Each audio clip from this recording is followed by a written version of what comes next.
তোমরা সবাই কেমন আছো? সকলকেই আসসালামু আলাইকুম।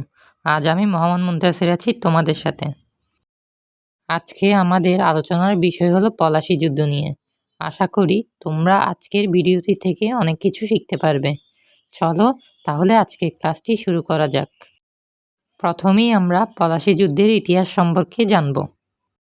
বাংলার শেষ স্বাধীন নবাব সিরাজউদ্দৌলার ও ফরাসি মিত্রদের সাথে ব্রিটিশ ইস্ট ইন্ডিয়া কোম্পানির পলাশী নামক স্থানে যে যুদ্ধ সংঘটিত হয়েছিল তাই পলাশী যুদ্ধ নামেই পরিচিত।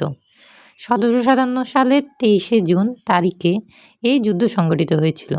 এই যুদ্ধে সিরাজউদ্দৌলা পরাজিত হন এবং ভারতবর্ষে ইংরেজ শাসন প্রতিষ্ঠিত হওয়ার পথ সূচিত হয়। এবার আমরা পলাশী যুদ্ধের কারণ সম্পর্কে জানব। পলাশী যুদ্ধের প্রথম কারণ হলো নবাবের নিষেধাজ্ঞা থাকা সত্ত্বেও ইংরেজদের কলকাতায় দুর্গ নির্মাণ। দ্বিতীয় কারণ নবাব দস্তকের অপব্যবহার নিষেধ করার সত্ত্বেও কোম্পানি নবাবের আদেশ অনাগ্রহ করা। তৃতীয় কারণ হলো কোম্পানির চুক্তির শর্ত ভঙ্গ করা ও জনগণের উপর ইংরেজদের অত্যাচার নির্যাতন। চৌথ কারণ হলো ইংরেজদের একের পর এক খারাপ আচরণ।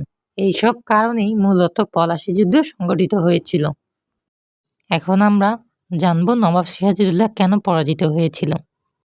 ইংরেজরা নবাবের বিরুদ্ধে যুদ্ধ ঘোষণা করলেও নবাব সব কিছু জানা সত্ত্বেও বোকামির মতো সৈন্যবাহিনীর একটা বড় অংশের দায়িত্ব দেন সেনাপতি মীর জাফরের উপর। যুদ্ধক্ষেত্রে ইংরেজদের সৈন্য সংখ্যা নবাবের থেকে নগণ্য হলেও মীর জাফর বিশ্বাসঘাতকতা করে। এছাড়াও তার বড় খালা ঘসেটি বেগমও ইংরেজদের দলে ঢুকে পড়ে।